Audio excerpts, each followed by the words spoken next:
Okay.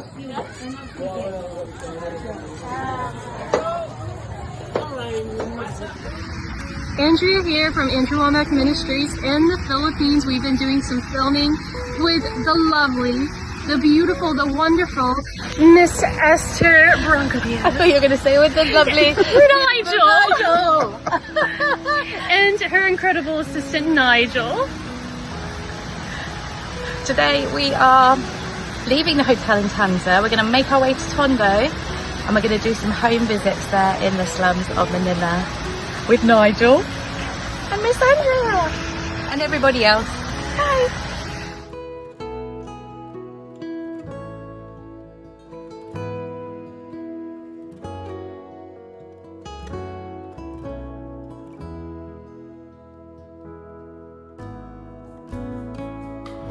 Hello, we have arrived in Manila after checking out and leaving Tondo. It was a couple of hours drive. We've checked into the hotel, grabbed our stuff together, and 4 of us are heading out with Miss Jade, who is one of our project workers here in Tondo in Manila. We've got our largest sponsorship project here. In the slums of Manila. We've got 173 sponsored here currently.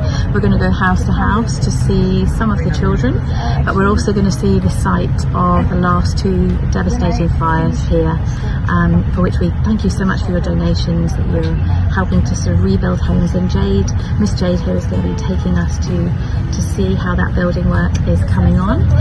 We have one of our tightest sort of security areas, so we've just got minimum kit. It's myself, Nigel, Annabella and Andrea. Just the 4 of us going out, guided by our pastors, and Nicola, who's our charity administrator. She is here in a work capacity, but she's also helping take care of my daughter. So this is not a safe zone for her to come. So Nikki is staying behind with Ava, and we're obviously using that discernment that only taking my daughter to some of the places. Where we're going today is probably one of the most densely populated places on the earth. And so with that comes some security risk, but we know that God is guarding and protecting us. And we're also protecting our heart and mind from all of the challenging things that we are going to see today. We've already seen incredibly difficult living situations, and here in Tondo it takes it to a whole other level. So maybe brace yourselves too.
Seeing the kids up there, up on the roof, they're playing with kites. Yeah. For us from the West, it's such a contrast of the busyness of life here. There's no green spaces. You know, we're seeing real poverty. But in the midst of it, we've got kids having fun, and they're joyful, and they're making their own method of play. Yeah. I remember before being here, and a lot of the kids, they would sniff glue, or obviously there's a lot of crime, innocent, young innocents. Is that still a reality for young people living here? Actually, it's still happening here. And that place before, that was where our church was built. That place, yeah, remember that big dump of trash? And then the young people are just sniffing glue. It's still happening now, but because we built a church there, we saw at least changes in their lives. Not like before, like everybody sniffing glue. It changes a little bit. Yeah. But also, you're the light of God, you're bringing change to the community, there has to be change wherever you are. And is there a risk of exploitation of the children here in the slums, or is it any different here in that department than anywhere else? Or? For sure, that's happening. We do not know a lot of information about it, but that's for sure. Because of the poverty that we have here, so kids are really just easy to be exploited.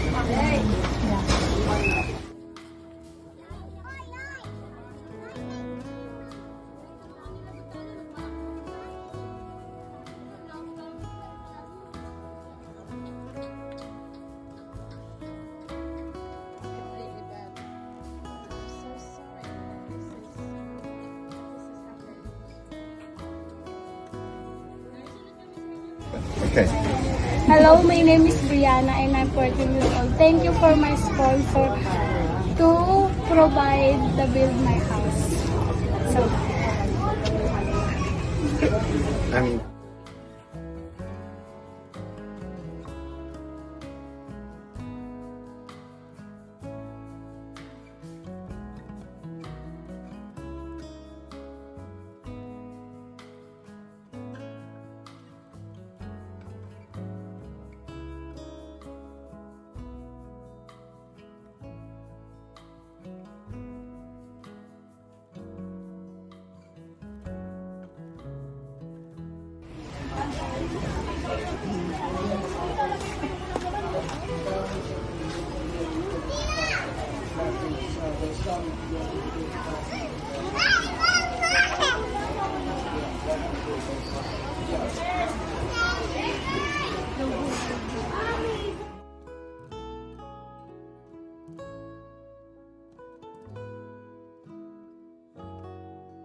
What you think of Happyland here in Tondo?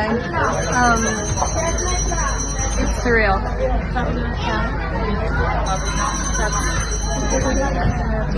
Not many words. Also, this is the latest in the day that I've ever been here in Tondo. You can't probably tell from this video, but it's starting to get dark, and they're making us aware. We're on our last house visit here of today, just because we're losing the light. So it becomes a different level of security. So we're going to be leaving here quite promptly. I think this is maybe the 5th or 6th time I've been here, but it's still quite overwhelming for me. Since 2019, it was our second sponsorship project. I'm still always overwhelmed by the need. It really makes me wonder what kind of impact our work is having. I think it's reasonable to ask that question when you still see people living in abject poverty. It feels like a drop in the ocean of what we're doing for that one person. So I have to trust that the seeds that we're sowing of hope and taking care of their basic physical needs, plugging them into the church, will make a difference. Thanks to you. And we've got over 170 children here being sponsored. But I wonder if you come with me, I want to ask our project partner if it's having an effect. Jane. Yeah. Can I just ask you one really important question from our point of view? When you come out of Happyland, it's very overwhelming of the need and the loss and the poverty. So if I was to ask you only one question, it would be, is what we're doing having any positive effect whatsoever? Yes, because maybe we cannot see the effect as a whole in the whole Happyland because it's a big place and a lot of people. But the fact that the lives of each kid is changing and the life of each family is changing spiritually and then educationally, because now they can go to school, it's already a big impact.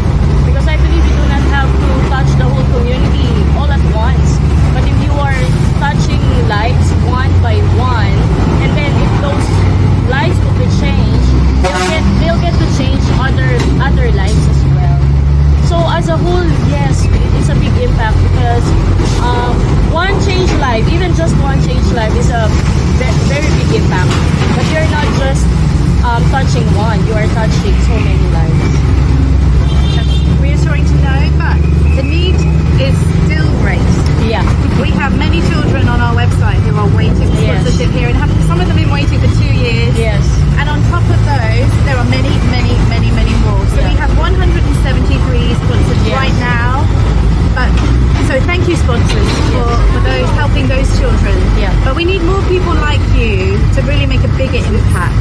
And so these children aren't waiting any longer. Yeah. We can help one more and one more. As I know, we still have 120 in the list, in the waiting list. Absolutely. Yeah. And some of them have been waiting a long time. 2 years. 2 years. Yeah. Which is too long. Yeah. You know, that's like hope deferred makes the soul sick, makes the heart sick. So we don't want to defer them anymore. They've been hoping and waiting for someone like you. Yeah. So we want to reach more children in this area so that hope can spread.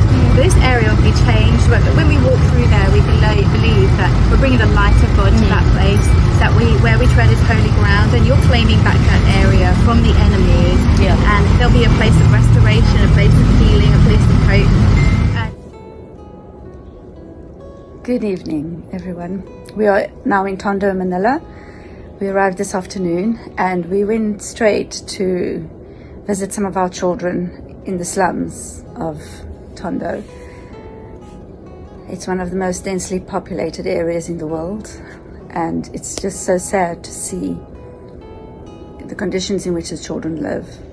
It truly was an emotional roller coaster. We also saw the area where the houses were burnt down with a fire. I want to thank all the donors for providing the materials for them to help rebuild their homes. And some of the houses have been rebuilt. Others we still see are still very, black with smoke. And some of the houses is just a shell,